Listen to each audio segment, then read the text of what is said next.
It is my honor to invite the founder and president of the World Holocaust Forum Foundation and president of the European Jewish Congress, Dr. Moshe Kantor, to deliver his remarks.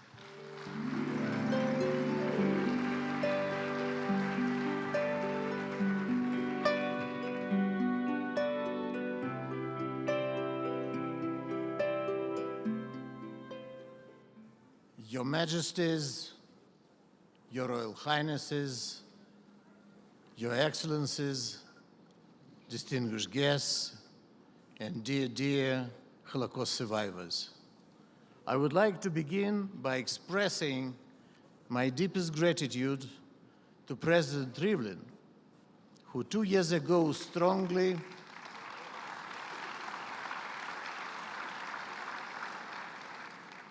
supported the idea to lead the World Holocaust Forum in Jerusalem under the special partnership of Yad Vashem and European Jewish Congress.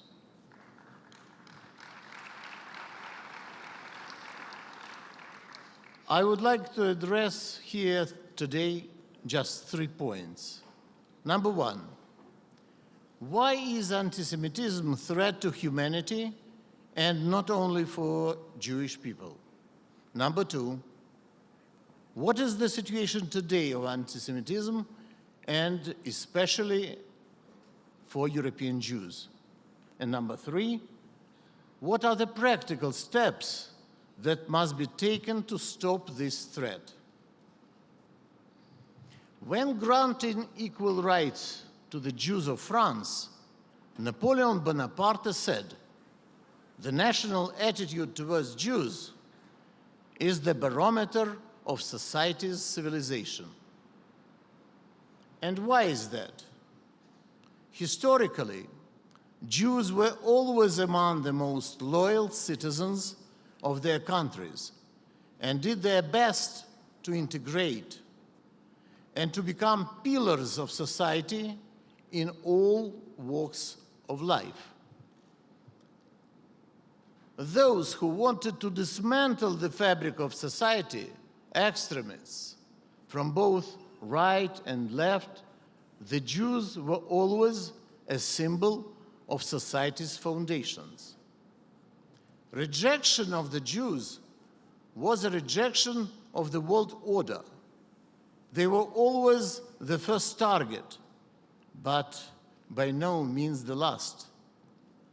The Nazi erased 1/3 of Jewish people, 6 million. But in total, more than 60 million people were killed during the Second World War, and the world just stopped at the gates of destruction. If extremists are not stopped at the gates of anti-Semitism, they will eventually take over executive power in their states. And what is the situation today? Who could imagine that just 75 years after the Holocaust, Jews would again be afraid to walk the streets of Europe wearing Jewish symbols? Who would have imagined that synagogues would be attacked again and cemeteries desecrated and even destroyed on a regular basis? As president of the European Jewish Congress, I can only offer you a picture of communities hiding behind high fences and thick security doors. More than 80% of them feel unsafe in Europe today, while more than 40% are considering leaving Europe entirely, and in recent years, 3% have done so annually. If we think about this figure for a moment, it means that at this rate, in only 30 years, there could be no Jews in Europe. What must be done? Firstly, we must educate about the Holocaust and about the dangers of anti-Semitism, racism, and xenophobia, and particularly from the very early age. Secondly, we must introduce meaningful legislation. Finally, thirdly, fully enforce it. In this regard, there is so much that we can learn from one another. For example, Germany adopted a law 2 years ago against online hate speech, addressing one of the most powerful platforms that anti-Semitism and racism today, the internet. The United States has recently addressed the growing anti-Semitism on university campuses with an executive order which permits restricting of federal funds for universities that do not combat anti-Semitism. France passed legislation against boycotts of people and products based on nationality, addressing the new type of anti-Semitism which targets the Jewish state. Just a few weeks ago, they passed a resolution acknowledging that anti-Zionism is anti-Semitism. Great Britain is a model of how effectively to respond to anti-Semitism.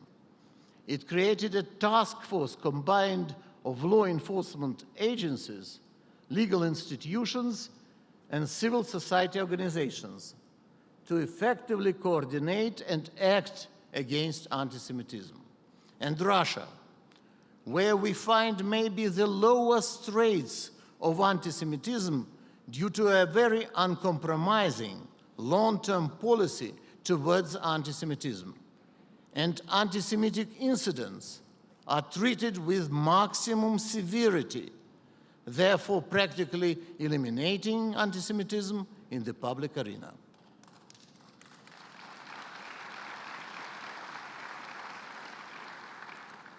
These 5 positive examples of strong leadership should be common all over Europe and all over the world. So, to resume, we have to equate legally and practically the words and actions of anti-Semitism to the words and actions of extremism and even terrorism. Otherwise, it will be too late. When extremism takes over executive power country by country, which means your power and our mutual future. We are together today, united in our words and in our belief for a future free from anti-Semitism, racism, and xenophobia. Together, we will plant the seeds of trust and belief so that our daily prayers for salvation will be answered. I thank each and every one of you for being here, for your dedication, belief, and commitment. Thank you.